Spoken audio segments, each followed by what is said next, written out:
Šis ir EU Frequency podcasts. Man sauc Ieva Bitaniece, un es esmu podkasta vadītāja.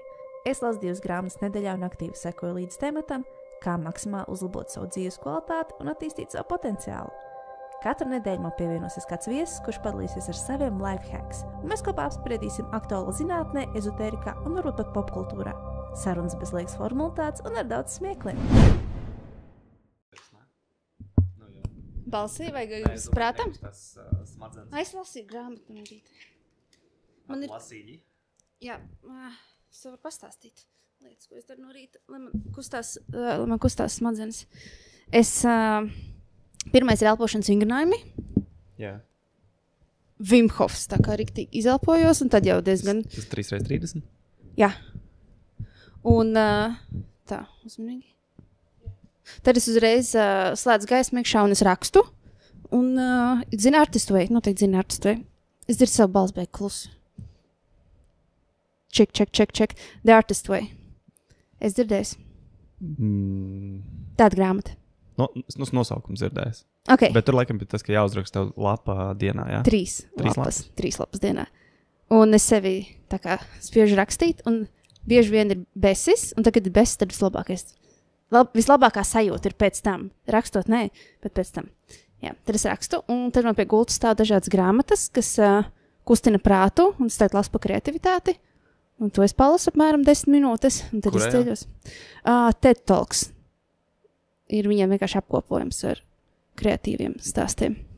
Un tad es ceļos, un man ir jogas paklājiņš pa ceļam. Un tad es tā kā, uzkrīt. Tad tu paklūpi. Es uzkrīt uz jogas paklājiņu kaut kāds 2-3 minūtes vienkārši pastiepjos. Un es jau esmu diezgan moža un viss ok. Tā kā tas ir. Tas stretch and go. Jā. Mēs tā ar draudzeni mēs smējamies pa kaķiem. Viņiem ir pieceļās, stretch and go. Tā kā uz vienu pusi, uz otru pusi. Bet tā visiem vajadzētu. Jā. Vai ne? Jo tas iekustina prātu, ne tikai ķermeni. Arī ķermeni. Kaķi noteikti iekustina. Par ko šodien esi pateicīgs? Nu viens.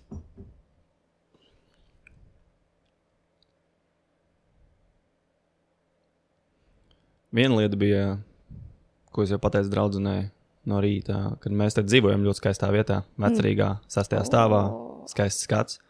Un es teicu, kas zina, cik ilgi mēs te būsim, bet ļoti forši, ka mēs pašlaik te dzīvojam. Un viņa teica, nu jā, kaut kad jau varbūt būsim zem zemes. Tu aizskai tālāk nekā es, bet es vai forši arī taisnība. Un otra lieta bija, es pāris dienas atpakaļ atradu Ultimate Business Mastery online kursus, kas ir no, tā kā laikam tas DVD ieraksts bija no Tony Robbins, un tur tie pārējie eksperti.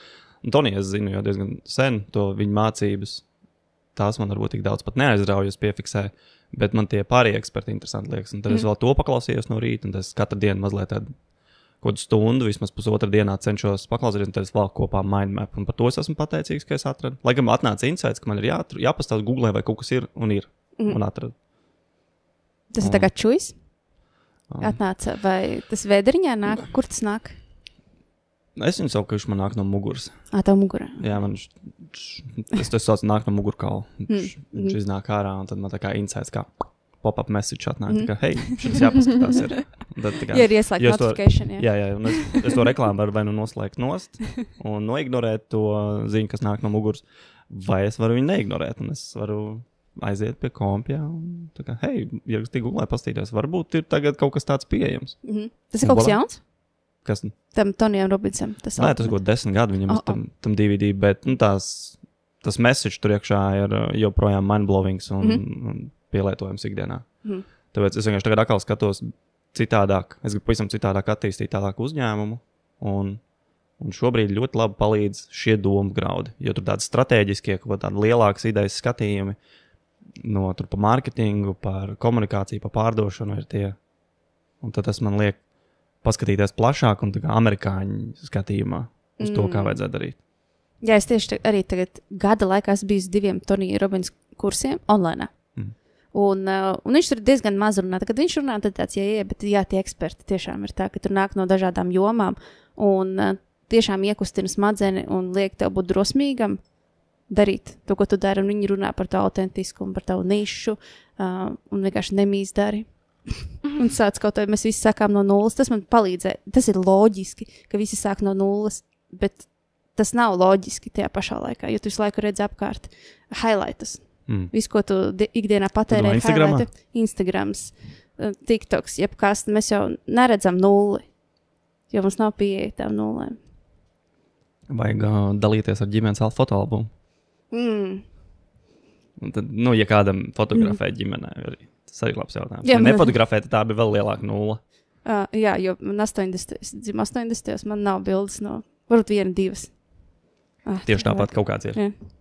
Vai ne? Tikai dažs, jā. Ok, tas iesāk par savu uzņēmumu, tā kā jauno stratēģiju. Vai tu vēlies pastāstīt par to, padalīties? Ar kādu domu graudu, ko tu šorīt ieguvi? Šī rīta domgrauds bija tieši par, man nepatīk latviski saka, uzticēties. Angliski forši, trust. Trust. Daudz, kas latviski ticība. labāk izklausās. Jā. Angliski labāk izklausās. Jā, angliski. Jo man liekas, tā latviski tas kā uz ticību, tā kā uzliec kādam. Tā kā nevis es viņu ņemu un ģenerēju, bet es uzlieku kādam. Tā kā uzticēties. Kaut kā dīvaini, man tas nelikās. Man tas latviešu valodā kaut kā nelikās šis man kopā tā ideja. Jo ticība man ir iekšā, un es ticu, bet ja es izmantoju vārdu paši tic, tad liekas, kaut kā viņš arī neatbilst pilnībā tam, ko mēs saucam par uzticēšanos. Un tas bija viens, un tad bija interesanti tā doma.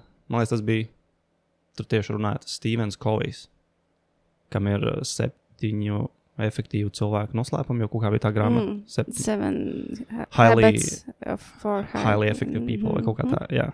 Zinu. Viņš runāja, un man patīk tieši par to ticību bija ļoti vienkārši. Mēs viņu pamanām, kad viņu vairs nav. Tāpat kā te ir sildītājs fonā, mēs viņu pamanīsim, ka viņš vairs nebūs. Ka viņi izslēdz, mēs kā, Domas palks arī augsti, tāpēc...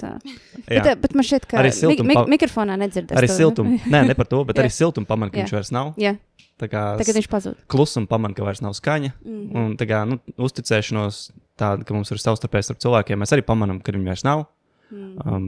Visi jaunie uzņēmēji, ieskaitot es arī pirms gadiem, nesapratu, man tuši likās, ka es diezgan, jēdzīgas lietas daru kruti, bet kaut kādi cilvēki tev vairs nezvan. Un tas ir par to, viņi vairs nav. Ja tie cilvēki vairs nezvan, tev neiesaka tālāk, tu neesi izdarījis kaut ko pietiekoši labu. Jo vienkārši tu pamani to, ka viņi vairs nav. Ja tu pamani, bieži mēs nepamanam skrienam laiku pēc jaunajiem, tā vietā, lai censtos jau ar esošiem turpināt sadarbības un skatīties, kā mēs varam būvēt kopā kaut ko jēdzīgāku. Un tās lietas, kur tā.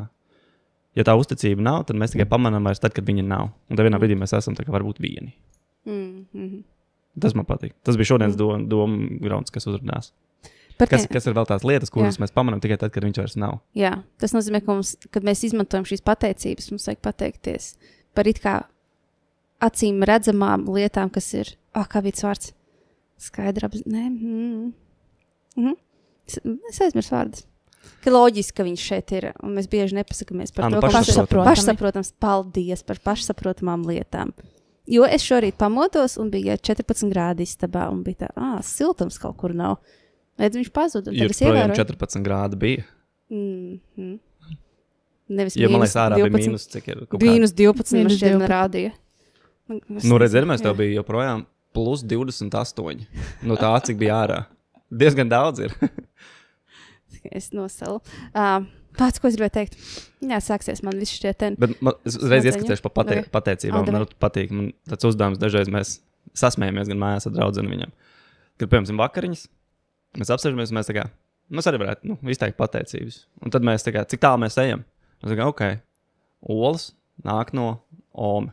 Tā kā, viņai vistiņas joprojām tur cūciņas ir. Un tā kā forši, paldies Omei, paldies vistiņām, paldies zemniekam par graudiem, paldies tur transportam, kad uz graudus atved. Ok, tad uzreiz arī pierēzes paldies tiem, kas atveduši ir dīzeli, tā kā uz Latviju. Paldies tiem, kas strādājuši uz šīm naftas atradnēm, kas tur strādā ikdienā. Labi, forši. Tad ir avokādo. Ok, paldies aviokompānijai. Pirmkārt, visticamāk, kad viņš ir lidojis uz šejienu. Dienvidāfrikā ir kaut kur zemnieks, tur ir ģimene, kas viņus kur strādā pie tā. Paldies viņiem. Un tad ir kartupē. No kurienes tiem? Polija varbūt? Nezinu, varbūt. Tagad pārsvarā gan no laukiem man arī ir, bet tad iet cauri, un tad beigās saprot, ka vakariņas sastāv no kaut kādām 15 dažādām valstīm, un tur ir vienkārši miljoniem vai miljardiem lielas industrijas sanākuši kopā, lai mēs varam apēst tā kā savas vakariņas. Tas ir cik tālu tu gribi ar pateicību ķēde. Un tad tu esi pateicīgs vienkārši, ka tev ir iespēja no visām šīm valstīm. Nu tā, kad kādreiz nebija. Jā. Tā pavisam vienkārši. Bet cik ilgi jums aizņem šī pateicība teikšana? Mēs vienkārši vienā brīdī sākam ēst, jā. Es domāju, tas ir pāris minūtes. Mēs tā kā, tas ir vienkārši paspēlēties ar šo enerģiju, laikam, kopumā. Tu pateici, cik tālu viņi stiepjās, lai neaizmirstam, ka tas jau nav tikai, paldies savam ķermenim, kas var aiziet līdz veikalam šo nopirkt. Un tad jau arī paldies, kā, ka man ir klienti, kuriem es varu kaut ko izdarīt, kuri man samaksā, un tad man ir šīs naudas nozīmes, un es aizēju nodot citur, un es dabūju no turienes. Tā kā paldies par šo. Es atceros, ko es gribēju jautāt. Tu pirms tam pieminēji par klientiem, tie, kuri vairāk nezvan, un tu tev liekas, ka tu neesi izdarījis kaut ko pietiekami labi priekš viņiem. Čista. Jā, noteikti. Bet tas nenozīmē, ka es nedarīju labāko, ko es varēju. Vienkārši mani standarti nebija varbūt tas, ko viņi sagaidīja. Nesakrīt ar mūsu standartiem. Es vienkārši, man kādreiz es bieži tā domāju, ka dejot aiziet, un tāds, es varbūt nebija pietiekami laba treneri, Varbūt bija pārāk laba. Varbūt bija pārāk laba priekš viņiem, un tad, tie standarti, ka kādam nav tāda... sweet spots. Ka sakrīt standarti. Jā. Bet, ja es gribu augstāk kāpt, tad man jāatsakās no tiem, kuriem zemāk standarti.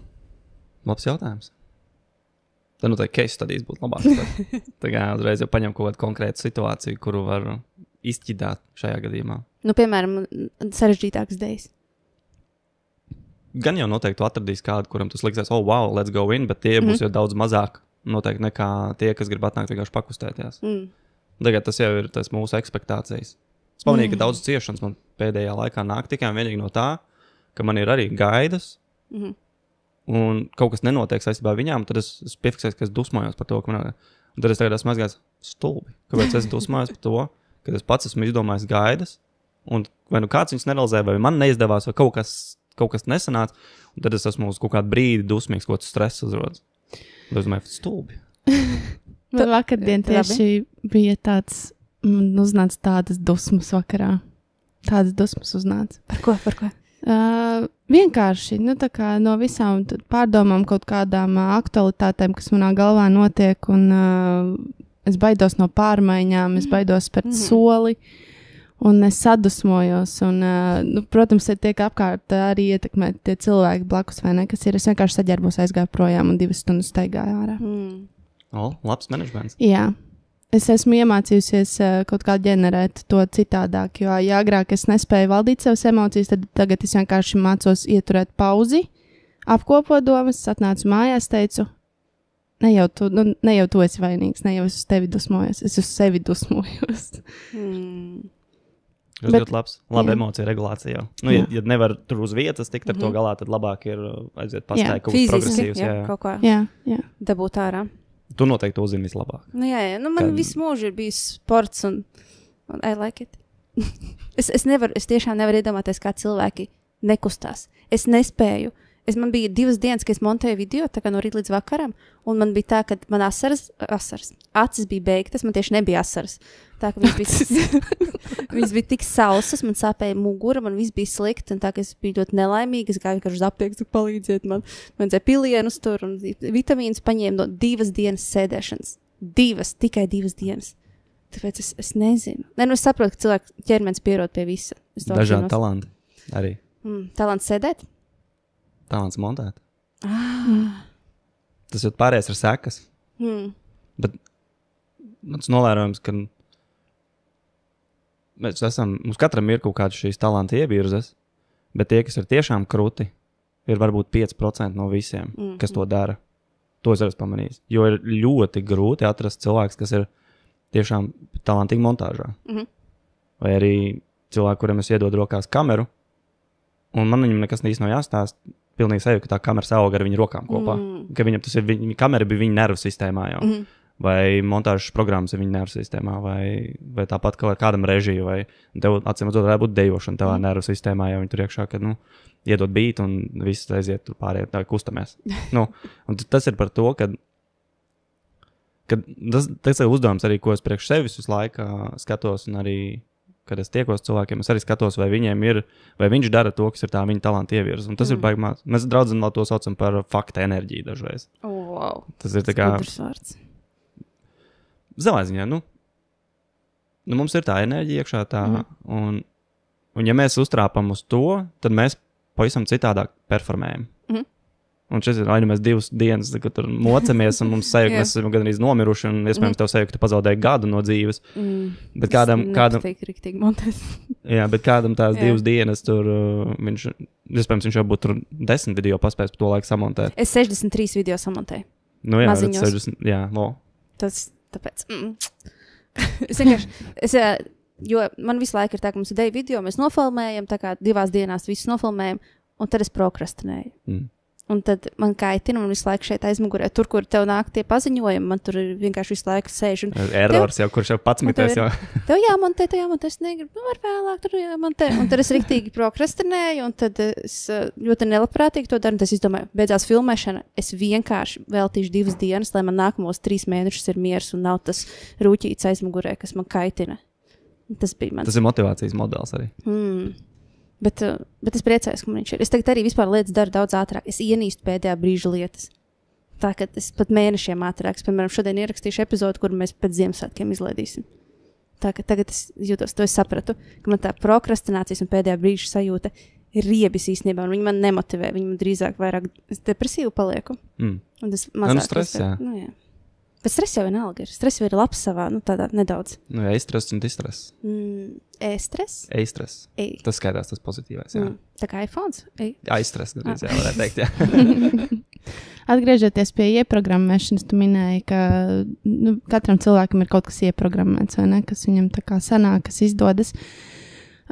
Es ticu, ka ļoti daudz cilvēki jūtas apmaldījušies un apjukuši, un kas varbūt ir tas, kur meklēt to īsto savu lietu un kur atspērties un potenciāli, teiksim, pelnīt ar to iespējams.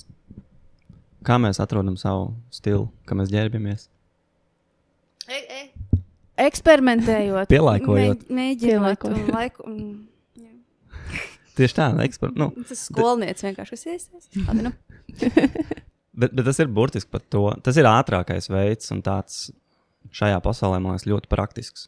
Vienkārši, ja tu ieraugi kaut ko, kas tev interesē, atrod veidu, kā tur nokļūt. Vai tev ir teorija, kāpēc cilvēki tik nenormāli baidās būt patiesi pret sevi? Un riskēt un tas jau ir bailīgi. Man īpaši. Redz, tev vairs nē. Vai tu atceries laiks, kad tev bija bailīgi? Nē. Tu vienmēr esi bijis bezbailīga?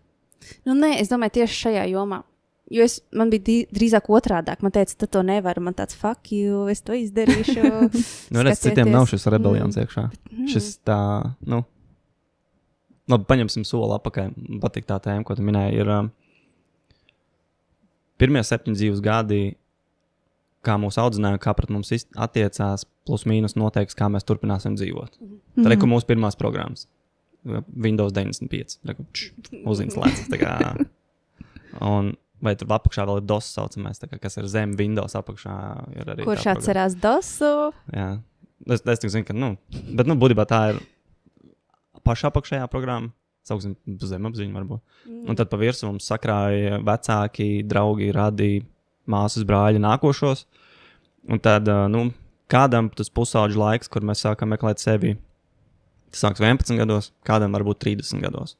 Un šis ir par to vienkārši, cik ilgi mēs savā ziņā pieļaujam paši sev iet cauri ikdienai un neapšaubīt esošo kārtību un nemeklēt savu patiesību. Vai šitas ir tas, kā es gribētu? Vai šitas ir tas, kā es darītu? Vai man šis patīk, vai man šis nepatīk? Kāpēc? Kā es citādāk darītu? Kamēr mēs neapšaubam to, ko mums ir iedevuši, to mantojumu, tikmēr mums īsti nav tās mūsu drēbes, tikmēr mūsu ieģērbus ir mamma, tētis, tur visi citi mūs ir ieģērbuši, un mēs staigājam ar tām pufaikām un biksēm, kāds mums iedeva. Un tad, kad tu sāc savējo piemeklēt, tur veidojās. Tur mēs sākam tas konflikts ir iekšējais. Viņš saka tā kā, hei, bet man īstenībā patīk šāda jaka, nevis tas, ko tu man te visu laiku esi devis. Es saprotu silti, bet šī ir citādāk. Šis man atbilst vairāk. Un tas ir, tur sākās tās izmaiņas. Un, ja mēs runājam par profesijām, ir, medicīnā būtu grūtāk tikt iekšā pa taisno, bet arī tur var mēģināt kā praktikanti vai ēnošanās visādos veidos. Bet ir ļoti daudz industrijas, kurās vienkārši, ja tev interesē, viņi vienkārši ēno, uzreiz iekšā. Ir ceļš filmēšana, video joma, kreatīvās jomas vispār kā tādas. Ja tu tur neej iekšā neformālā veidā, iespējams, tev tur pat nav ko darīt, es teiktu, manā skatījumā. Un arī, ja kāds grib kādu nākotnē podkāstu taisīt, var ēnot mani. Jā. Palīgi noderēs. Man jau 2 lietas ir. Man patīk veidot tabulu, man pēc tam jāatcerās. Un es rakstu lietas, ko vajadzētu mācīt skolā. Mēs jau pievērsāmies 2 lietām. Tas ir par ekspektācijām. Mācīt to, ko nozīmē ekspektācijas.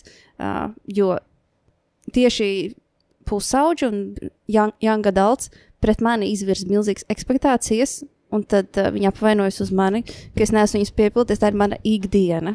Viņi man no sākuma noliek tā kā uz piedestālu, un pēc tam riktīgi nomet, un es vienkārši daru, ko es daru, un tāds, what's happening? Bet tagad es vairs to tā personīgi neuztveru, kādreiz ļoti personīgi to uztveru. Bet tagad es apzinājos, ka tas nav saistīts ar mani. Un, tas nav saistīts ar tevi. Jā, tagad tas ir, man vajadzēja tik daudz gadus, lai tam iziet, un visu laiku tā kā tas sita manam ego. Varbūt vajadzēja tāpēc arī.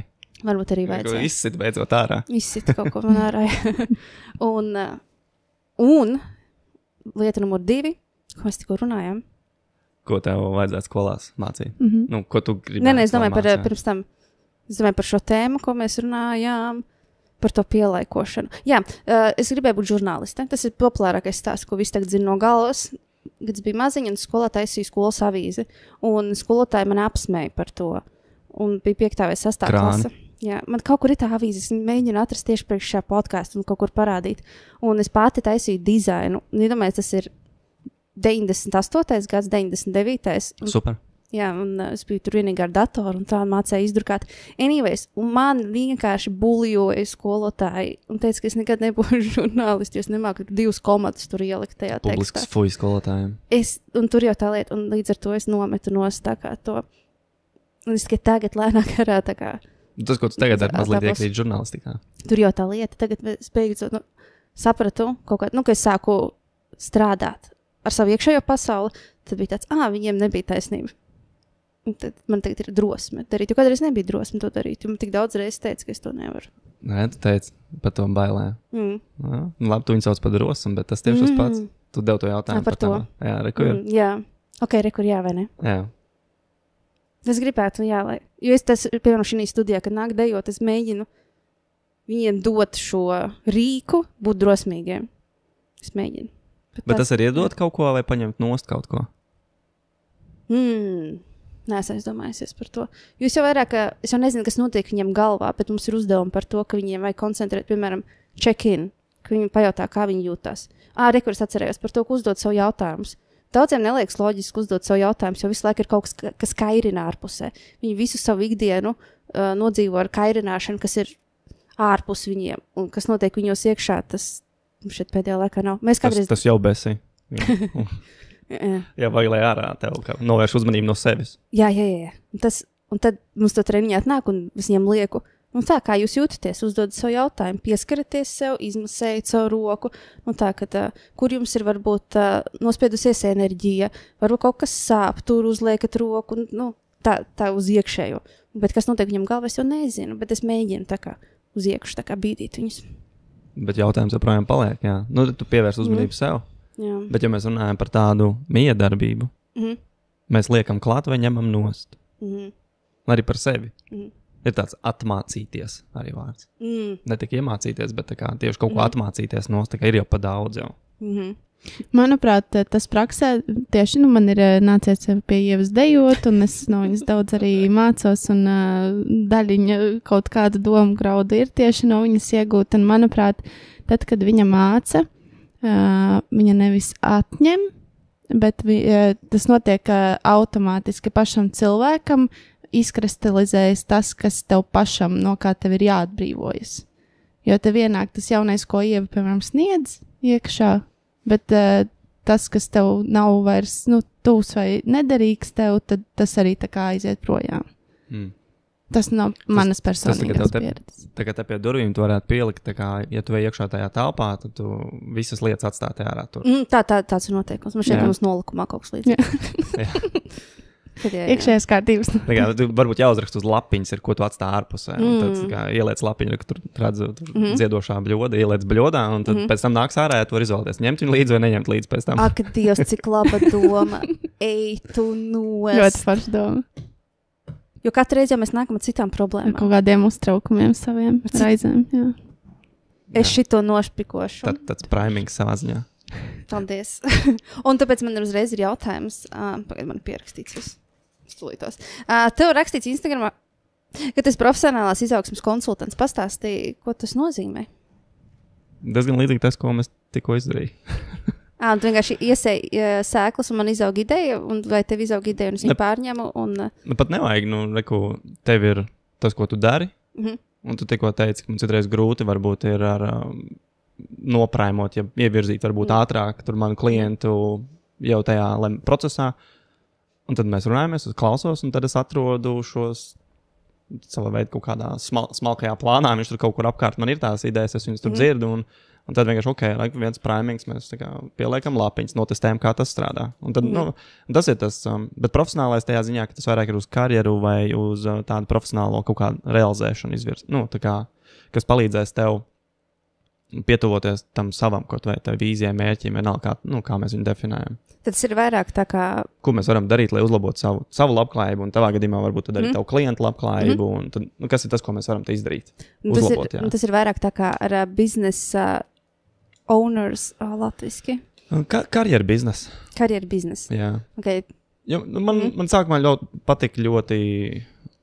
Tas varbūt mans ceļš sākumā, ka es palīdzēju ar visām iekšējām motivācijām, kaut ko tādu strādāt, un tad gada laikā ejot cauri, sapratu, ka to ir par maz. Manas ambīcijas mainījās to, ka sapratu, ja es palīdzu spējīgākiem cilvēkiem kļūt vēl ietekmīgākiem, viņi aizsniedz daudz vairāk cilvēkus. Ja es palīdzu viens uz viens kādam, kuram es palīdzēšu viņam tik galā, un varbūt viņš, ja viņam būs jauda, viņš aizies ar savu ģimeni, varbūt kaut ko vēl uzlabos. Bet tad, kad es palīdzu vadītājiem vai tiem, kas, piemēram, tā kā tev, tu strādā ar grupām visu laiku, ja es varu palīdzēt tev kļūt vēl efektīvākai, tu uzreiz maini daudz vairāk dzīves. Un tas ir tas, kas manām ambīcijām tas ir vajadzīgs, jo tad es zinu, ka mans pienesums palīdz uzreiz 100, 200, varbūt 1000 cilvēkiem vienlaicīgi.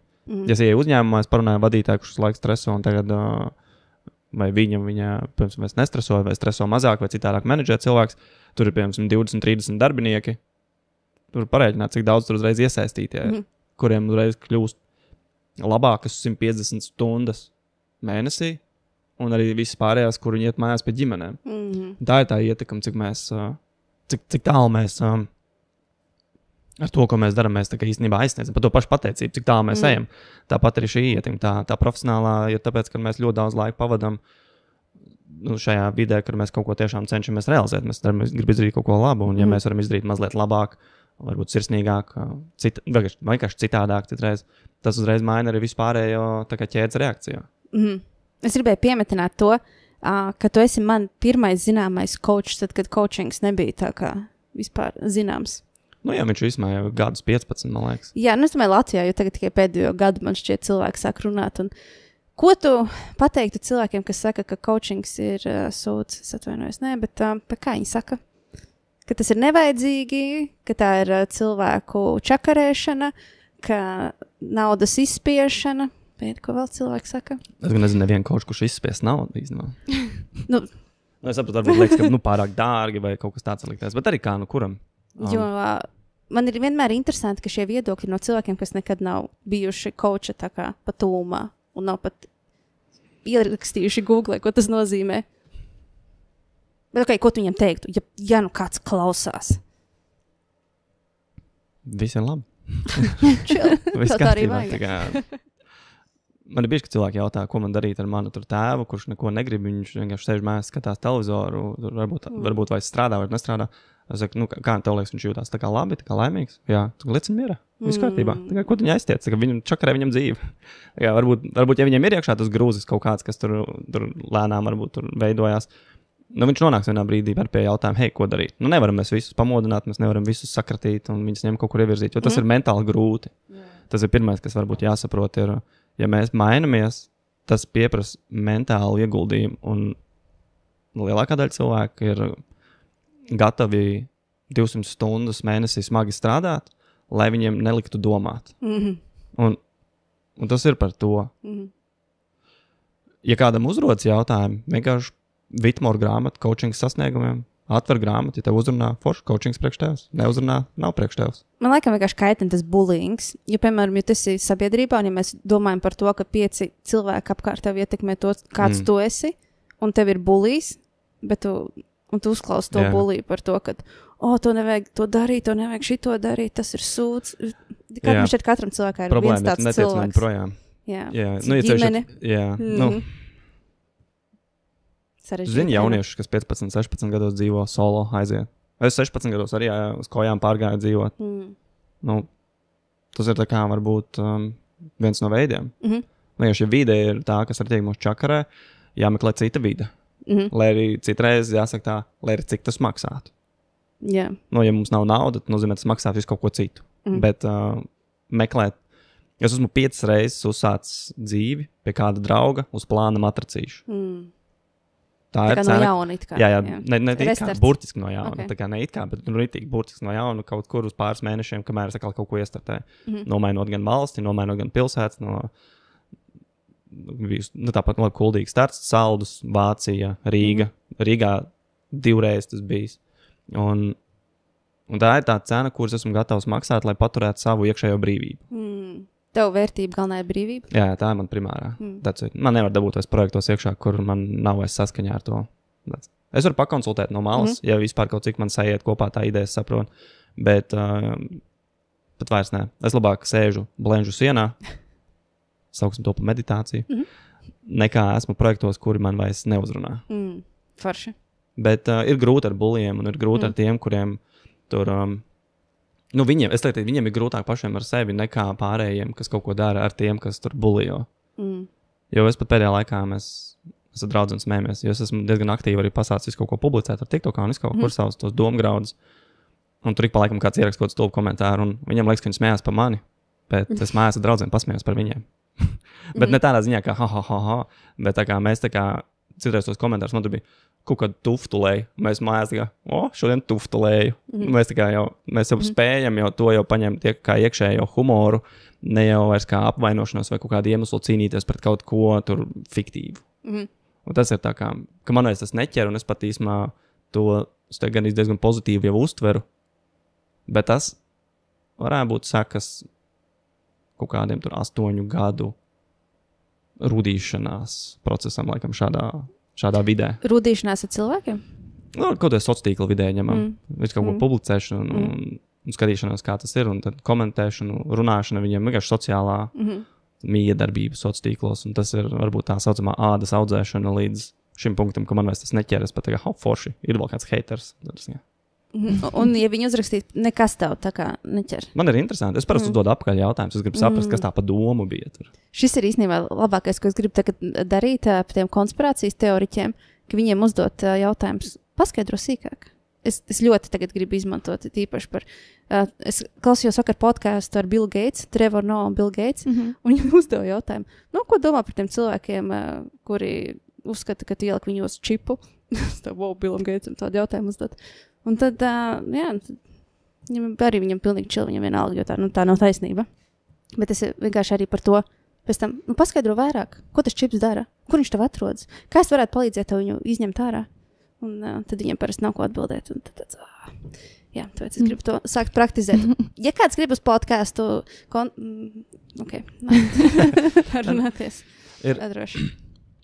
Šajā gadījumā man palīdz ļoti labs teiciens, kas ir baigas senāts, un varbūt no Dale Carnegie, varbūt, man liekas, viņš pat bija. Nekad nestrīdies ar muļķi, jo viņš to novedīs līdz savam līmenim un sakaus ar pieredzi. Viņš man bērnībā teica. Jā, man nē. Iemācījos 24 gadu vecumā. Pilnībā izmainīju man skatījumu ar to cilvēkiem, ar kādiem es strīdos vispār, ar ko es diskutēju. Un tad es ļoti ātri piefiksēju, ok, šī ir tā kategorija. Es vienkārši aizveru muti un viss. Man tur vairs nav jāatrodās, man tur vairs nav jārunā, es vienkārši novirzu uzmanību, sēdzu kaut kur citur. Es vienkārši necepjos sarunās, kas mani mentāli nestimulē, varbūt arī tā jāteikt. Topiks, pārmaiņas minēja par to, ka esi vairākas reizes uzsācis kaut kur draugu dzīvokļos uz matracīša.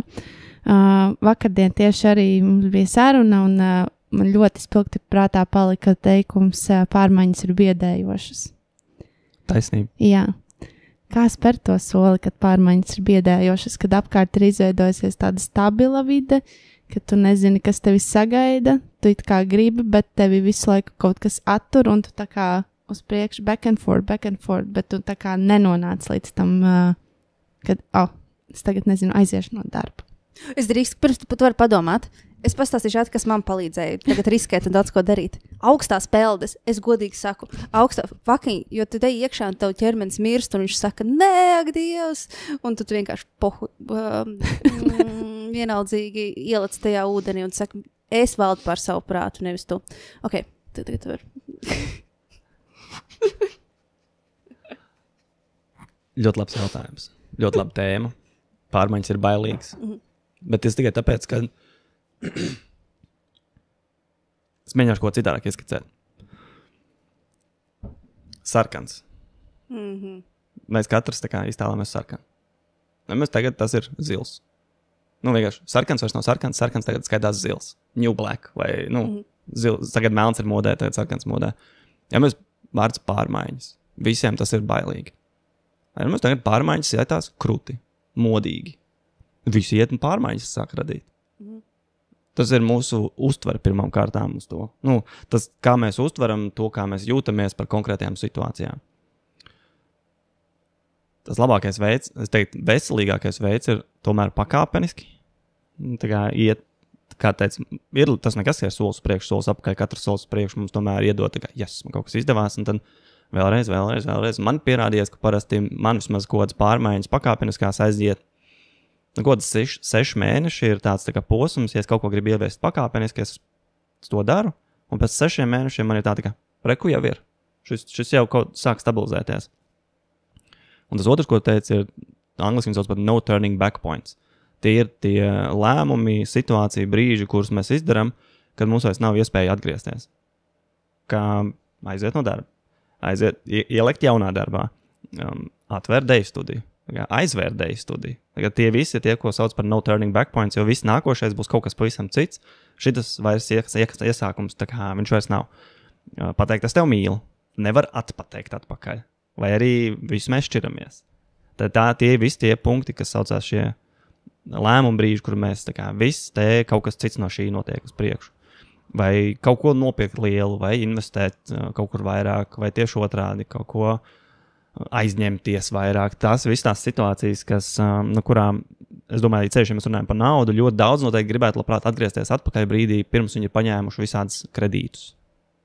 Un nepieņem to lēmumu. Jo viņiem tas ir no turning back point. Parakstīja līgums, to pārskaitīja kontā, un tad viss iztērēja un saprata, shit, ko tagad. Un veselīgākais veids varbūt, mēs daudz gan nespējam sevi noturēt mentāli, es teiktu, kā tādā stabilākās, tas homeostāze, kas ķermenī, tā kā viss turās harmoniski, viss ir forši, viss ir saskaņoti, bet mums grūti, mums ir emocionāli ieveikt pārmaiņas daudziem, tāpēc, ka mums vajag to kraso, un tad ir jādomā par šo, kas ir tas, ko es varu izdarīt šodien, vismaz mazliet, kas man tad pavirza tuvāk. Kas tas drosmīgais gājiens varētu būt, kas man pavirza tuvāk šim kaut kam, ko es gribu, tam mērķim, vienalga, kas tas ir. Un tad ir tos divas labākās, ko es esmu pamanījis. Veselīgāk ir pa solīšiem un nepārmest sev, ka nav tik ātri, bet, ja gribās ātrāk, tad ir jātaisa šie lielie lēcieni kaut kādi, kas ir šie no turning back points. Meditācijā vipassana pieņemsim. Vienkārši 10 dienu klusēšana un meditācija 10 stundas dienā. Visu paņem vienkārši hardcore mazdarīšana. Tā, laikam varētu teikt. Ir kaut kādas šīs lietas, kuras mēs varam izdarīt, aiziet, ierasties, iztērēt, nopirkt, vienalga, kā mēs to saucam. Tādas, kas ir, tā kā, jūs varat padomāt paši atpakaļ savā dzīvē, kuras bija tās situācijas, kuras jums arī bija šīs no turning back points, un kur jūs dabūjāt tos resursus, kāpēc jums sanāca tad, un kāpēc lai nesanāk tagad. Un tad jūs apdomājat, jā, es vispār tagad arī varētu. Nav nemaz tik traki. Un tad vienkārši pieņemt lēmumu. Mēs vienkārši gribam, lai lēmums citi pieņem mūsu vietā diezgan bieži. Un tad mēs atliekam tik ilgi, līdz mēs saprotam, neviens nenāks man izglābt. Nebūs tur tajā baltā zirgā tas princis vai kāds tur neatnāks. Un tad mēs sakam, labi.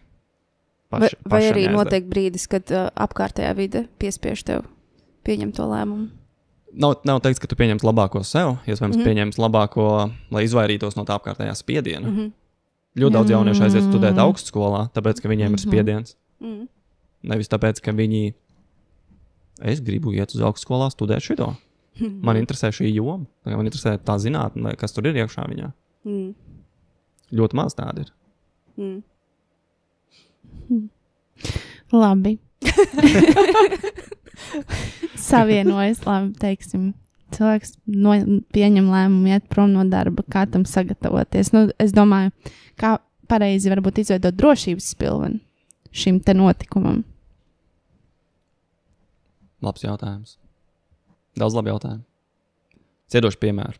Es dzīvoju Vācijā, strādāju, tā bija stikla rūpnīca, kurā es strādāju, un es aizgāju arī pie vadītāja, un es viņam teicu, ka es viņam uzdevu daudz personīgas jautājumus, mēs bijām sarunājuši tikšanos vispār par dzīvi, kā viņš skatās uz naudu, kā viņš skatās, kā viņš uz uzņēmumu skatās, kā attīstības viņš grib un tā. Un es viņam teicu, ka es gribu attīstīt filmēšanu, fotografēšanu, filmēšanu. Un šeit, šeit forši. Šeit vilcieni, brauc pa 2 sliedēm. Es saku, jā, pārsvarā vismaz, cik es zinu. Un viņš teica, forši, skaties, viena slieda ir, tu strādāji projām pie mums, tu strādā pie mums, tev ir stabila alga, stabila ienākumi, viss kārtībā, tev, dzīve turpinās. Un otra slieda, tu attīsti to savu filmēšanu. Man liekas, wow, tik vienkārši. Es vienkārši attīstu otru sliedu, lai tad, kad es gadījumā kādreiz pārlikšu, tad man ir divas, es varu kā vilciens turpināt braukt. Bet, ja es atmetu darbu, tad man paliek vismaz otra slieda. Un es šo ļoti labi atceros, tāpēc, ka es neņēmu vērā viņu ieteikumu. Es pēc kaut kāda laika, es vēl turpināju tur strādāt kaut kādu nepilnu pusgadu. Es mēģināju kaut ko attīstīt, man ne līdz galam sanāca. Tā švaki, ne tādā ziņā, ka es varētu to saukt par finansiālo sliedu. Varbūt prasmes es biju kaut kāds apgūst, bet es vēl nepelnīju neko ar to, piemēram, tieši ar filmēšanu video jomā. Un tad es pārcēlos uz Latviju. Un tas būtībā es nogriezu viens ienākumus, pārcēlos uz Latviju, kur nav nekādi ienākumi. Bet man bija jo es biju kaut kāds tur 3,5 varbūt tūkstoši. Es biju tajā laikā, no algām, un tur bija palicis pāri, vēl kaut kāds nodokļu atmaksas atnāca atpakaļ, vēl kaut kas bija. Un tad man tāds, mans drošības pilvens. Un es varēju čilā staigāt apkārt pa Latviju, meklēt, kuras aģentūras man patīk, un kurās es gribētu iet pamācīties. Tā kā no sākuma ēnot, un pēc tam strādāt tieši video jomā. Tas man rītīgi palīdzēja, ka man nebija jādomā, kur es tagad dabūšu tur vienā, cik katram vajag tos eiro sākumā, lai viņi uzturētu sevi ikdienā. Un tas man rītīgi palīdzēja, ka man bija tie bija kaut 3,5 tūkstoši, 8 gadus atpakaļ, kas man palīdzēja vairākus mēnešus vienkārši čiliņā, staigāt apkārt, skatīties, ko es gribu. Tā kā, kur es gribu strādāt. Nevis uzreiz iztērēt to naudu no kaut ko, bet apdomīgi. Tā kā, jā, man patīk kafejnīcās pasēdēt un tā. Pasēžu, padomāju, satiekos cilvēkiem. Un interesanti, tā es atradu tur vienu aģentūru un tur nākušo mēnesi vienkārši 300 stundas norukāju pie montāžas, jo gribēju apgūt viņu ļoti ātri. Jā, tur runāt, sūties pa 2 dienām. Man tās bija 30 dienas no vietas bija, kuras vienkārši... Varbūt mazāk 30, varbūt kaut 25. Tas tas, ko tu vēlējies. Bet es to vēlējos, un tā ir tā atšķirība. Un tad šīs tās 2 sliežu princips, un tas ir tā lēnā pieeja. Tā kā mēs turpinām strādāt, mums ir paredzami ienākumi, un mēs otrā pusē attīstam kaut ko, ko mums gribās darīt. Un tas gudrais veids ir, kad mēs otrā pusē jau esam attīstījuši, laikam sāk emocionāli gudrāks varētu saukt. Kad mums arī tie ienākumi jau rada vismaz līdzvērtīgu esošai algai vai, vismaz spēja nosakt visas izmaksas. Tā, lai nav tas stress, jo ja mēs pārlecam uzreiz, stabili ienākumi mums pazūd, ar jauno mēs neesam nopelnījuši, un lai ar ko jaunu hobiju nopelnītu, ja tu neesi to līdz šim darījis, es gribētu teikt, kā minimums aizies gads, līdz kaut kāda ienākuma no turienes uzradīsies. Tas nozīmē, ja tu neesi gatavs pilnībā nogriežot kaut ko nost un ielicot iekšā jaunā, ja tev jau nav kaut kādi klienti, ja nekas no tā nav, būs vismaz 6 tumši mēneši. Tā kā stress pilnīgi. Man tāda bija ar filmēšanu pēc tam. Mēs to, ka tur bija Indijas starpā, Indijā viss nauda bija iztērēta, pēc tās montāžas tur aizbraucām, tur pusgadu atgriezos, un es domāju, labi, tagad es palikšu tikai filmēšanā, savings, tā kā, ienākumi, nekādu es nebiju palikuši. Un tad es tikai uz kaut kādiem gadījumiem darbiem dzīvoju, un man bija tāda seja, ka to gadu es varu nosaukt, man bija tāds hippie gads, tā kā paļaušanās uz visumu, kad kaut kāds, man tur vajag kaut kāds 80 eiro, pēkšņi uzrodas darbiņš par 110 eiro, aiziet izpildi, forši tur, aiziet samaksā, labi, beidzās, nav atkal tur nedēļa, 2, nav nauda, un tas kā, atkal uzrodas vajadzība, uzrodas kaut kāds darbiņš, un tā ir interesantais, tur kā savā ziņā, miedarbība ar visumu bija. Ja gribās tādu dzīves stilu, bet tik fajn, lec iekšā, aizien no darba un meties iekšā, bet to var darīt varbūt tad, kad ja tev nav baigi daudz atbildības arī citas. Manā gadījumā atbildība bija tikai es pats. Tad es varēju tā kā eksperimentēt tādā ziņā. Bet ja tur ir bērni un vēl kādi cilvēki, kas varbūt ir tur jāapkopa vai dažādas tās ģimeņas situācijas ir, tad tas nav tas labākais, bet ir jāatrod sevī pēc tam jauda attīstīt otras liedi vakaros un brīvdienās. Nozīmē, tu nevari vērt vaļā Netflixu vai ugunsgrēku, un tu nevari atļauties iztērēt 4-5 stundas vakarā, skatoties kaut ko izklaidējošu. Vienkārši sēdi rukā. Ļoti daudz vakars un brīvdienas esmu investējis tajā, ko es daru, nevis pavadot. Es arī paskatos, man patīk gan filmas pastīties, visu kaut ko, kas man liekas ļoti interesants. Bet stundas daudz vairāk tiek ieguldītas vai nu man izglītībā, vai uzreiz eksperimentējot, praktizējot ar kaut ko. Un tā ir tā atšķirība. Ja man pirms 5 gadiem nemaksāja par manām uzrunām vai uzstāšanām, tad es tagad varu izrakstīt rēķinu tādu, kas citiem varbūt ir mēneša alga par uzstāšanos. Un tā ir milzīgi, tie 10, varbūt laikam jāsaka 10 gadus, kurus es laiku tā kā lieku iekšā tajā, tas ir akumulējušais efekts. Tur tās lietas izbalansējās, bet tas ir tas ieguldījums ilgtermiņā. Jā. Man gribās aplaudēt. Bet bez tā neizbraukt. Nevar apkrāt. Nevar apčakrēt cilvēks ilgtermiņā. Tu vari viņus īstermiņā apčakrēt, tu vari kaut ko pārdot ātri, un tad tev ka man viens kaut ko samaksāja. Bet viņš nekad neatgriezīsies vairs pie tevis. Viņš visiem pārējiem pateiks, ka man tur apčakrēja. Un tad tu negribi, lai tev apkārt staigā cilvēki tavā vidē, un vienkārši viss pēc tam no tevis no tāda kaut kāda cilvēks ar rutīnu. Negribu, lai tas ir tāds, kuram negribās pieskarties vairāk, ar kur negribās runāt vai novērsties. Tas par to ir. Jo var notirgot ļoti ātri, to mēs redzam. Bet jautājums, vai mēs varam piegādāt ar pat neuzreiz varbūt kvalitīvāko, bet vienkārši no sirds, jo bieži cilvēki redz, ka tu esi izdarījis labāko, ko tu varēji, pat ja tas nav augstos standartos, viņi arī pilnībā apmierināti ir. Viņi redz, ka āri tie bija tavi standarti, mēs saprotam, mēs nenokomunicējām uz galam, vai kaut kas tur ir interesanti. Video jomā, gadies, tur tik daudz audzes ir bijuši. Un pilnīgi zoseni uzmetā. Padomāju par to, cik daudz ir iziets cauri, cik daudz stresa, teitus distresa, cik daudz stresa situācijas ir bijušas, un adrenalīna un viss. Un tas viss palīdz uzlabot, jo katra stresa situācija man ir tā kā, šitas vairāk neatkārtosies. Un tad man sagatavošanās laiki ir no īsa laika līdz, piemēram, mums ir, ko ieraksts sāks 10, nevis es vairs ierodos 10 vai 10 pār 10, es ierodos jau, šajā gadījumā es zinu, ka man nekas nav jādara, es ierodos bez 10, viss fine. Bet ja man kaut kas būtu jādara, es te būtu jau 9 jau, vai es būtu jau 8.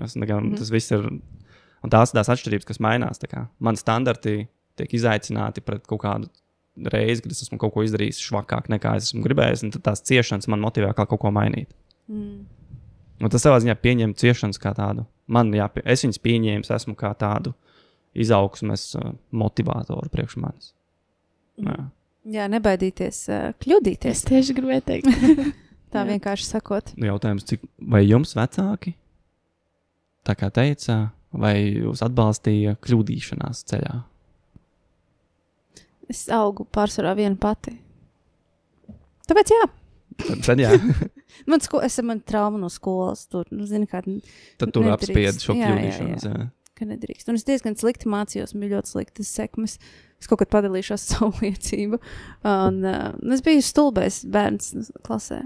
Bet man vienkārši neinteresēja. Un tas iespējams bija arī saistīts ar kaut kādu ADHD, kas tagad ir nevis populāri, bet daudz par to runā. Un es tā skatos, tas man atbilst. Un ka vienkārši pieeja pret to, kā es mācos. Jo man interesē daudz, kas esmu ļoti gudra.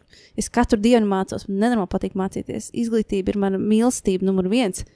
Bet skolā es nespēju, es vienkārši nespēju. Es nesapratu, kāpēc man tas ir nepieciešams. Laikam tas ir tas numur 1. Jautājums bija, vai vecāki atbalstīja kļūdīšanās procesā? Vai kļūdīšanās bija normāla ikdienišķa lieta? Labs jautājums. Es pats atceros, tad, kad es sāku savu uzņēmumu. Es atceros, jo tagad es izaugu, tad vecāki sāk man pievērst uzmanību. Un es atceru uzņēmumu 19 gados jau bija vēl bebītis. Un tad, kad es kļūdījos kaut kādās lietās, kā uz mani kliedza. Tā kā ne. Jā un ne. Ne un jā. Jā un nē. Tagad es vien pat augu, tad jā, jo viņi nezināja. Tad nebija, kas kliedz. Pati sev varēja kliegt virsū. Jā, mācījos pat no savām kļūdām. Pēc tam, kad tagad viņi bija iesaistīti, Jā. tad jā. Bet tas man iemācīja to, kāda es negribu būt. Nu, arī vajadzīgs drēbes. Bet šis atbildi ir par to kļūdīšanos tajā, jo ir jaunieši, kuriem ir paveicies ar vecākiem. Pārsvarā viņi ir vidēji, ne augstāka līmeņa vadītāji vai uzņēmēji, kuri paši visu laiku ietam cauri. Momentāli varu atšifrēt, bet, kad parasti tiekos jauniešiem, ir grupa ar viņiem, un viens ir tāds aktīvāks, un es redzu, ka viņš domā, un viņam ir, un es teikšu, 9 no 10 gadījumos uzdodot jautājumu, kurš no taviem vecākiem ir uzņēmējs, vienmēr ir viens vai abi. Un tie cilvēki, pat varbūt neapzināti, bet viņi nodod šo ir ok kļūdīties, viss kārtībā, es kļūdos, darbinieki kļūdās, visi kļūdās, tas ir vienkārši process, risinām problēmas, izaicinājumu tā. Viņi redz to ikdienā. Un tad viņiem jau pat nervu sistēmā ir nodot šis, tā kā ir ok, kad nesanāk. Man vecāki Pārējiem mums nav tas, nedodies, tu nedabūs labu atzīmi. Un vecāki ir uzņēmēji. Bet man arī vēl viens. Nē, skaidrs, kāpēc tev tā kā arī ir uzņēmums, Jā, kāpēc tu to darīsi. Tā kā tā lieta tev panāks, varbūt tas stils atšķirās, bet... Jā, tieši tas, ka es nevēlos, jo viņi vispār nemācījās no savām kļūdām, viņi zaudēja tos visus savus uzņēmumus, tagad nekā nav. Un es tieši mācījos no tām kļūdām. Jā, viņi nepacieta kļūdas, un arī uz saviem darbiniekiem nepacieta kļūdas. Un tad bija tāds, what do you mean? Un neatzina arī savus. Nu, tas ir tāds drošs veids, kā neaugt. Vai tajā brīdī, kad pārmaiņas pieprasa pārmaiņas, tad ir tik ilgi pretojies līdz brīdim, kad vairs nav kam pretoties. Tas bija, ko es pirms tam teicu. Jā. Kad vienkārši ar apkārtējais tev nospiedīs. Man patīk, ka es izaugu tajā laikā, kad es atvēru uzņēmumu, un pēc 2 gadiem bija tā finanšu krīze. 9. gadā. Cik daudz, ko es dzīvē iemācījos. Tāpēc man grūti, tāpēc es izdzīvoju Covid. Es domāju, tāpēc tas bija viens no iemesliem. Jo tā krīze bija nevar salīdzināt. Man no 100 dejotājiem palika 4-5. Tas bija crazy. Tāpēc to es izdzīvoju. Man jautājums par tiem vadītājiem, tu tikko pieminēji. Ko tu esi novērojis? Kādas īpašības ir tiem vadītājiem? Vai kā viņi runā ar cilvēkiem, vai kā viņi izskatās? Un tagad pēc izskata, kā viņi atšķirās. Un pēc, protams, darbībām. Es laikam vairāk fokusēšos uz darbībām. Vai uz darbībām? Tie varbūt tādi foršākie, ko es esmu redzējis. Viņi tver telpu. Nu, ja es esmu ar tevi telpā, un man ir tur darbinieki, es redzu, man perifērā strādā tāpat kā mans fokus. Es redzu krūzīti, bet es redzu jūs, un es redzu, kas viss notiek apkārt. Un tie ir tie, ko es pamanīju, jā. Viņi, ja viņi ir telpā, viņi nav vienkārši ienākuši kā pasīvi telpā, tā kā cilvēki. Viņš ir apzināti ienācis telpā, skatīties, kas te notiek un ko te var tā kā mainīt. Un tad otrs, kas man liekas ir tik foršie, vismaz tas laikam no filmēšanas jomas, kas man arī tik patīk, ko es esmu redzējis, ļoti foršie režisori ir tie, kuriem ir pacietība atkal stāstīt. Tie ir tie laikam, kuriem, ja gribās talantus pieturēt pie sevis ilgāk, tad jāsaka, viņiem ir pacietības atkal stāstīt, mierīgi stāstīt, rādīt, tagad mēs darīsim tagad šādi, šitā mēs darām. Viņi paši ir izgājuši cauri tām auzām, tas, kas saka from the bottom, tā kā, kad viņi izgājuši cauri kaut kam ir. Un tad, kad pieļauj kļūdas, viņi nevis tur tā kā, kāds tā, tik stulbi un vēl nezinu kaut ko, nevis iekt iekšā tajā kļūdā un cenšas tur uzpūst to ziloni no tās situācijas, bet turpat nav, ir tas brīdis, kad nesanāca. Un tad uzreiz nākošais, kas ir, rīcība, ko mēs varam darīt. Ir cevišķi, ja viņi nepieciešami uzreiz, tad momentāli pārslēgšanās uz šo risinājumu meklēšanu un īstenošanu, nevis tagad tur pārmest sev vai pārējiem tur stundu vai dienu, vai sačakarēt visu tā kā dienu, neko tev vairs nevar darīt, visu aizmet lapas pa gaisu, iet projām dusmīgi, un tur nekas neko. Tas nav tas variants. Tas ir tas variants, kad uzreiz pārslēdzās un atrast to risinājumu. Tie man novērojumi, ko es laikam novērtēju vislabāk, ko es esmu pamanījis. Bet tas vērtējums, man tā telpas tveršana, tas ir tā kā numur 1. Viņi nav kļūdas pēc tajā telpā, viņi tur ir apzināti. Ja viņi tur nav, arī tas ir apzināti. Un otrs ir par šo konstanto risinājumu meklēšanu, pat ja kaut kas sanāk vai nesanāk. Visu laiku tur pat nav iekšā šī vainošanas programma. Pat ja viņi tiek ļoti ātri apslāpēta un pārslēdzās, tad ko tad mēs varam darīt? Un tālāk, ka tur visādas metodas un tehnikas un visu kaut ko var, bet tas ir, man liekas, tāds organiski kaut kāda izveidojusies viņiem šī uzvedības stratēģija, jo viņi negaida, ka kāds cits atnāks atrisināt, viņi paši risina uzreiz. Viņi aizies paprasīt kādam, jau vajag vēl kaut ko, bet viņi uz viņiem skatās, ko mēs darīsim. Viņi neskatās, nemeklē apkārt, ko mēs darīsim. Viņi ir tā kā, man jāpieņem lēmums, ko mēs darīsim. Un tie ir tie cilvēki, kuriem jāpieņem lēmumi. Tas tāds. Man šķiet, ka pamatā ir rūpes, ka tev tiešām rūp tas, ko tu dari. Ir forši rūp, bet nav daudz zem īstenībā pat nerūp. Es domāju, ka citiem rūp, lai viņiem paliek īpašības. Arī. Tikai tas varētu būt caur bailēm. Jo cilvēki arī caur bailēm paliek pozīcijās un viss kaut kas notiek. Tā kā, ja mēs to milzīgs mājas kredīts vai tur kaut kāds hipotekārais ir. Bet rūp, galvenais, ne? Jā, forši tev rūp. Var arī to visu izspēlēt un izlikties, arī tas viss, ko es tikko visu minēju, arī tas viss var būt vienkārši apgūts uzvedības modelis, lai tev būtu kaut cik veiksmīgā karjera. Tas tev vispār nav jābūt īstām rūpēm. Tu vari arī vienkārši apgūt šīs metodas, lai cilvēkiem liekas, ka tev rūp. Arī labi. Jā, visiem forši tikai. Zēs, tur apakšā vienkārši kautas kredīti nomaksāt vēl. Man vēl tikai 7 gadi palikuši. Okay. Ko tu vēlies, lai cilvēks zina vairāk par naudu? Iedošu piemēru. Tas bija... Arī dzīvoju Vācijā. Daudz lietas notika, arī dzīvoju Vācijā. Tur vienkārši sākās manas lielās pamatpārmaiņas. Es piefiksēju, kad man apmēram nedēļu mēnesī es jūtos sūdīgi par to, ka man ir nauda. Jo dzīvojot Latvijā, labākā alga man bija 450 lati mēnesī, un tad viņi tur pēc tam mainījās, un tad pēc tam man bija minimālā, kas man liekas bija 180 lati mēnesī. Tas bija, savus 11 gadus apkārt. Ārprāts, mēs tā dzīvojām, jā. Jā, un 85 es no viņiem samaksāju par augstskolu tajā laikā.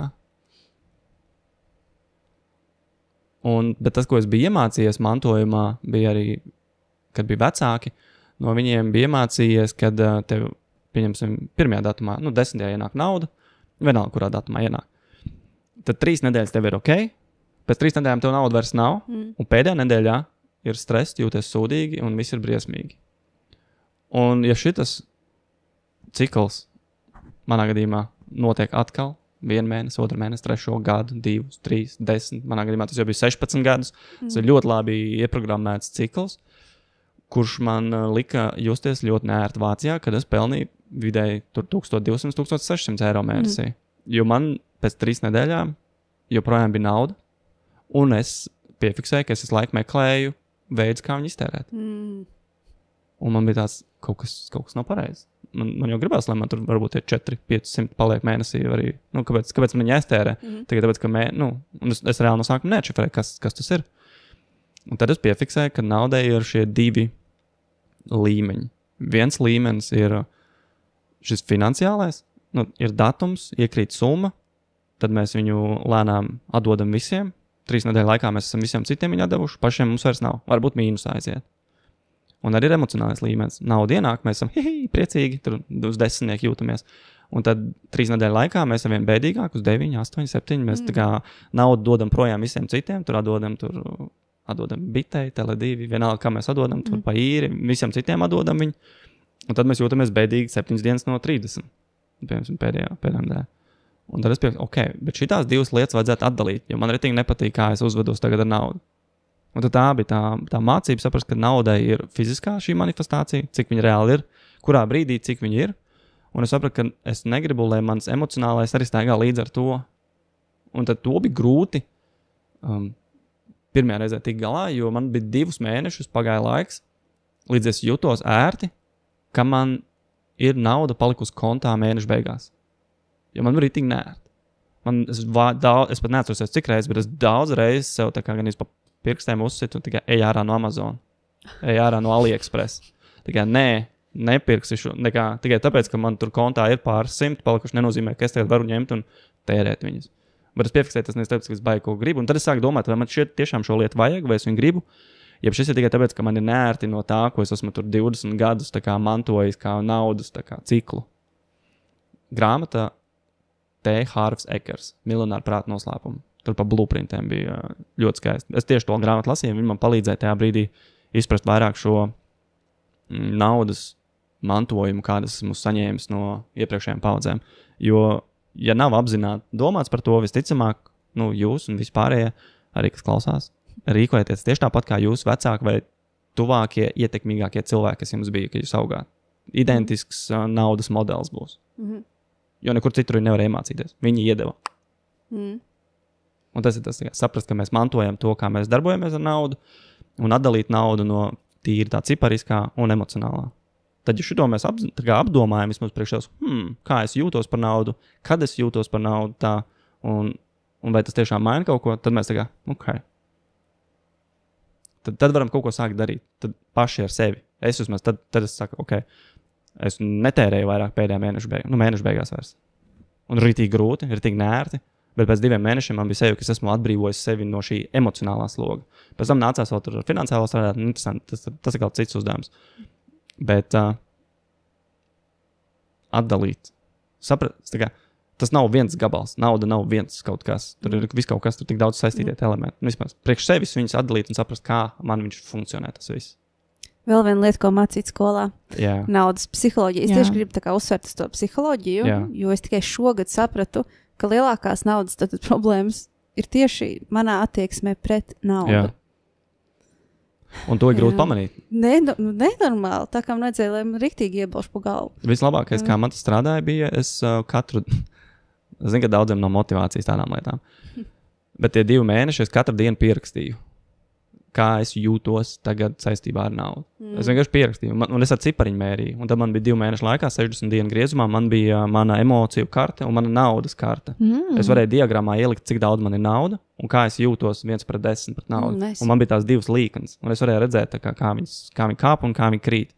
Un tad, kamēr man tā emocionālā līkuma nenoturējās vai nekāpa neatkarīgi no naudas, tikmēr es vēl nebiju sevi no viņas atbrīvojis.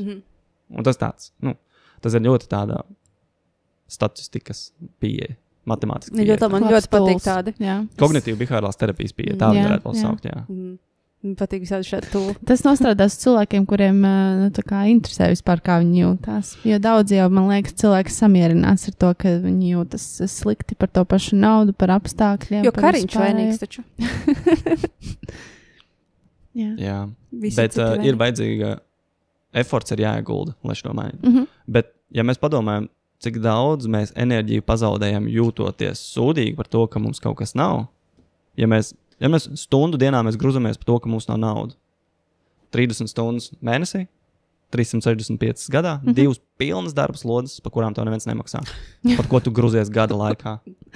Un, ja mēs to stundu ar sakostiem zobiem iespiežam iekšā, vai es tagad pierakstīšu un domāšu par naudu.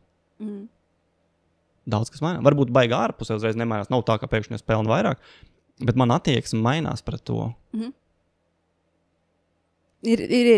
Es arī tagad sāku arī ieguldīt vairāk un krāt, jo kādreiz es biju tā kā nevis pret krāšanu. Es krāju vienmēr, bet kaut kā bankās neliku un kaut kāds gļuks bija vispār galvā. Es vispār nekam neuzticējos. Izklausās, ka tev labs mantojums no vecākiem tur bija. Bet ļoti labi, forši, ka tu dalies ar to piemēru. Jā, un tikai iedomājies, man ir 36 gadi, un tikai šogad sāku vispār par ieguldījumiem domāt un likt, un tā akcijas skatos, kādas varētu pirkt. Tikai tagad. Tu vajadzēja, ok, labi. Viņš nesaprot, kāpēc cilvēki vairāk par to nerunā, kaut arī sociālajos tīklos. Jā. Cilvēki vispār nerunā par naudu. Jā. Ceļošu, piemēram, no mani kolēģi, kas strādāja uz siltumtīklos, uz Berītīgi sen. Tas uzreiz pirmais darbs pēc vidusskolas. Man bija viens kolēģis, kurš bija tik foršs, viņš tur bija arotbiedrības vadītājs, un viņš bija tik tāds pozitīvs cilvēks. Un man arī patika viņa mindsets, ko es esmu savā ziņā arī pārņēmis priekš sevis jau arī šos gadus jau. Viņš strādāja, ofisā, vadīja savu nodaļu, un tā pašā laikā viņam tur bija papildus darbi ar siltumu iekārtām. Viņš vai nu tur uzstādīja tur tās siltumierīces, vai tur raģatorus un krāsas un tās. Tas bija viņa tā kā papildus, tā kā saucamais hustles, ko viņš vēl darīja. Kā viņš tā otra slieda bija. Un viņam bija princips, kas man patīk, no katras algas viņš nopirka vismaz vienu labu instrumentu. Tikai vienalga kas, vienalga viņš kaut ko nenopirks tajā reizē, tur varbūt neaizies tur uz restorānu vai kaut kur ar tur sievu un bērnu, bet viņš vienmēr nopirks vienu labu atslēgu vismaz. Un tas nenozīmē lētāko no Lidl vai no Maximas, bet viņš aizgāja nopirkt labu, ko viņš zina, ka šitā bērnam vēl paliks pēc viņa. Un tas bija, man arī patika, jo es to periodiski, sevišķi, piemēram, es esmu tajā video jomā, es visu laiku šo daru, jau varbūt pārāk daudz jau pērk tās lietas, bet dažreiz vajag daudz dažādas lietas. Bet, kad arī no katra laba ienākumiem vienmēr noliek, te ir jauns objektīvs, te ir vēl kaut kas, un tas viss vienkārši paceļ ļoti manu kvalitāti, kā es vispār spēju piegādāt kaut ko tālāk. Un šis ir par to, ka ja kāds arī domā pārēt uz kādu hobiju, kurš varbūt ir tāds fiziskāks, kā pieņemsim, ko tur strādāt ar instrumentiem, filmēšanu, vai es zinu, ka daudz, kas servisā strādā, gribētu kaut man būtu savs servis, forša, garāža, krāja un nopērts pats savus tur riepu mainīšanas iekārtas. Dārgi, jā, bet neviens cits tā vietā nenopirks. Un tas par to, kad atrod no tiem esošiem ienākumiem un ieliek šo principu, es katru mēnesi investēju kaut kur iekšā tajā, kas man ir kā drošības pilvens, jo man vienmēr varētu būt šīs prasmes, un es vienmēr kaut ko varēšu viņām izdarīt.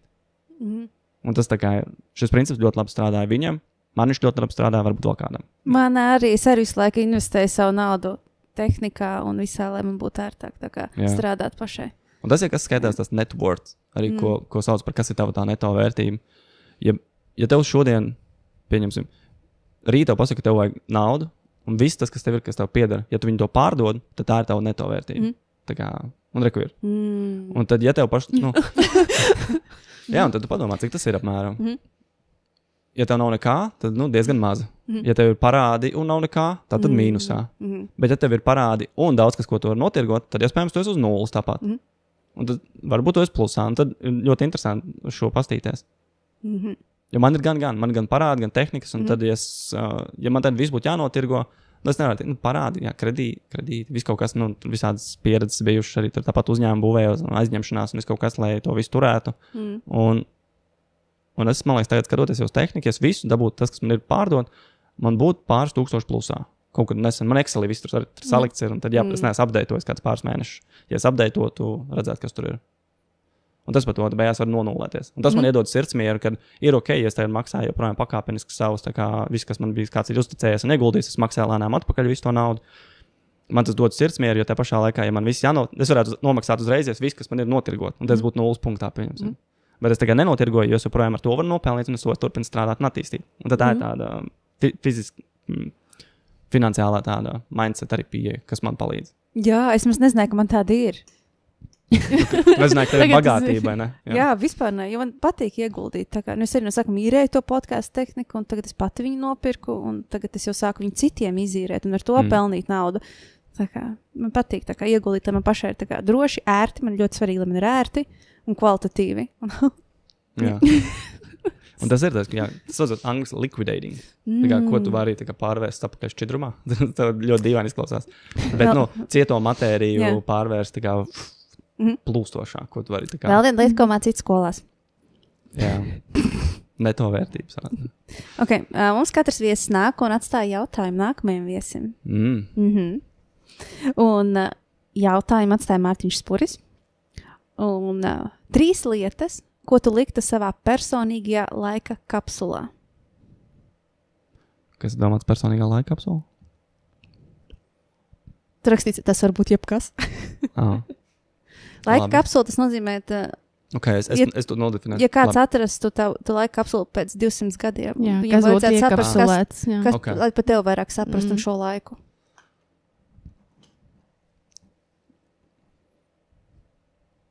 Es saprotu, ja man būtu, pieņemsim, tur, labi, 200 gadi, tur kaut kādi mani tur bērni, un man viņam jānodod mans 3 dzīves gudrības. Jā, īstenībā tas arī. Dzīves gudrības arī, jā. Zlapiņas uzrakstīts, kas strādās pēc 200 gadiem. Tūli. Pirmais būtu tomēr,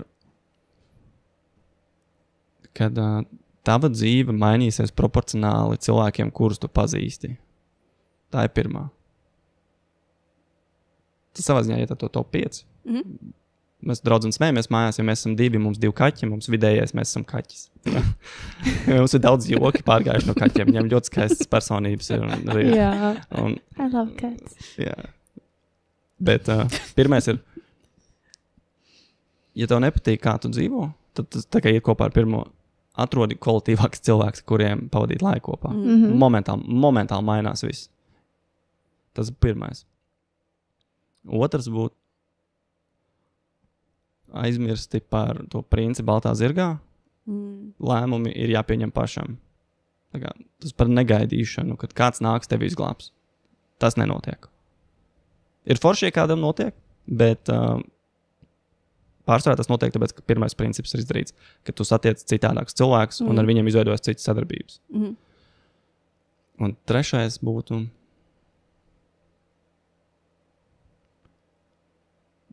pieturies pie savām vērtībām, jo vispārējais būs čakarīgāk. Nedodot savus iekšā. Ja tev viņas vēl nav skaidrs, atrast, pielaikot, iesakņot un pieturēties pie viņām.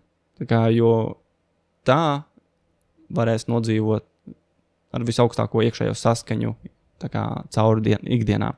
Jo tad, kad būs grūti, tad tev būs vieglāk, jo tu vismaz nečakarēsi sevi. Tad pirmais ir dzīve proporcionāli mainās cilvēkiem, kādus mēs pazīstam. Otrais ir neviens tevi neglābs, tev pašam jāpieņem ir lēmumu un atbildība. Un tad trešais ir pieturēs pie savām vērtībām, jo tas burtiski nosaka, kādas dzīves kvalitāte man ir un kāda jums katram ir. Jo, ja būtu cits vērtības, jums būtu citādāk dzīve. Šis īstenībā par tām vērtībām interesanti ir, jo lielākā daļa cilvēku nezina savas vērtības. Viņi ir pieņēmuši savas ģimenes vērtības. Vai ir kaut kāda apkārtējo? Jā, man ir foršs uzdevums.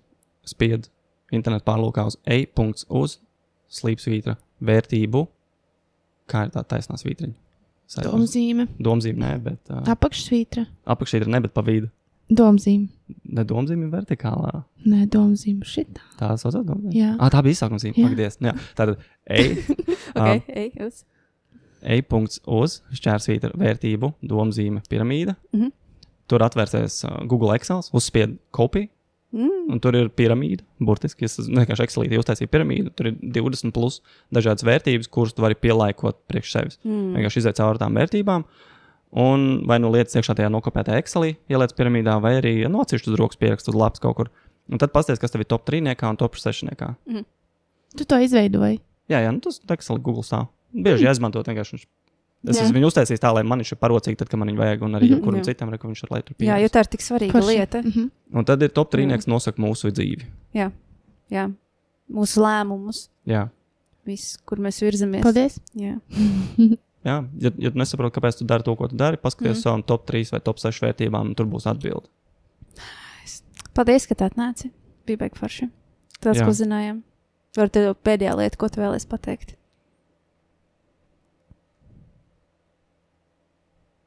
Var arī neko neteikt. Visādas diskusijas par šo tēmu, bet šis varbūt iet kopā ar to uzticēšanos. Ja par pašiem pamatiem. Man patīk, ka minēja par to augstumu, par iešanu augstu ūdenī. Ja mēs izslēdzam siltumu, paliek augsti. Jo siltumu mēs ģenerējam. Ja izslēdz sauli, paliek augsti un tumši. Tad, ja izslēdz gaismu, paliek tumši. Ja izslēdzam, pārtraucās skaņa, paliek kluss. Un šis tāds interesants, tā kā 3 visuma pamatvērtības - tumsa, klusums un augstums. Un Tibetā, kad meditē cilvēki vai vienalga kur citur, ir forši, un viņi parasti gāja alās. Tumšs, augsts, kluss. Un meditācija ir par to, ka mēs atgriežamies vairāk šajā savā veida trīsvienībā, jo tur mēs varam vairāk ieskatīties iekšā sevī, kā mēs reaģējam, kad ir tumšs, augsts. Nevienmēr vajag varbūt augsts, bet tumšs, augsts un kluss ir tas, kur mēs varam pārbaudīt, kas tad mums iekšā rezonē, kad apkārt vairs nav nekā. Un tas tāds vienkārši padomāt par to, ko tu pievieno šiem pamat elementiem. Jo vispārējais ir troksnis, gaisma un skaņa. Elementi. Un vēl viena lieta. Marta pirms 2 nedēļām bija pasākumā, kur 1,5 stundu viņa bija tumsā un dzīvoja tā kā neredzīgais, kopā ar neredzīgajiem. Neredzamā pasaule, tas ir ķengaragā ļoti interesanta pieredze, manuprāt, un jā, es dalījos par to, kad, manuprāt, jebkuram būtu nedaudz, tas ir interesanti ieiet tajā tumsā, un tev saslēdzas pavisam citas maņas. Tausties, tu mēģini joprojām ļoti spilgt. Jā, ka viņam jāiet pie istabām cauri, pa uz ielas atrodas, kā pāriet pāri ielai. Ar visām skaņām, jā, kā orientēties vispār, kā saprast telpu, un pēc tam tev ir iespēja apskatīt. Tu neredzi, tev neslēdz gaismu nevienā brīdī iekšā, tu tikai grāmatiņā pēc tam redzi to, kāda ir bijusi tā telpa, un tev pilnīgi pretstati, nesalīdzināmi. Tā kā man šito jebkurš var darīt, ja iet tur pieteikties. Jā, neredzamā pasaule.lv. Forši. Vismaz tur var notestēt, kā tu tumsā reaģē. Jā, man zinām, uzreiz bija tā sajūta, man vēl vienai meitenei, ka mēs nevarētu, ka mums slikti paliktu. Uzreiz iedomājies, ka mums slikti duši paliktu. Vai ne? Bet es labprāt gribētu izmēģināt. Bet tas, ko tu domā, nav saistīts ar realitāti. Es domāju, jā. Bet ir mēs pirmais ķermenis vienkārši. Jā. Tāpēc es tieši gribu iziet. Jo man patīk, ka ķermenis reaģējam tā. Ejam. Vienkārši aizsien acis un izstaigā ar viņš šodien mazliet pa ielu. Tāpat gaisma kaut kā. Arī tāpat gaisma, jā, jo tur tā kā kārtīgi notin. Ar izolējumu. Tieši tagad slidenajām ielām. Jā. Nē, saulīts bija. Bet jā, labi, es labprāt kādreiz izdarīšu. Anyways, liels paldies. Ļoti noderīgi. Paldies, ka atnāci. Un lai tev izdodas. Ja kāds grib pie tevis pieteikties, lai raksta tev. Arisbirze.com. Tur pašlaik var atrast visu. Vai sociālos tīklos man var atrast. Instagramā. Jā. Paldies par mieru, ko tu nes. Ļoti patīkams miers no tevis, tāda ļoti forša nosvērta enerģija. Un paldies, ka dalies par atklātību, par domu graudiem saviem. Un bija ļoti patīkami parunāties ar tevi un dzirdēt. Skaisti. Paldies. Yeah.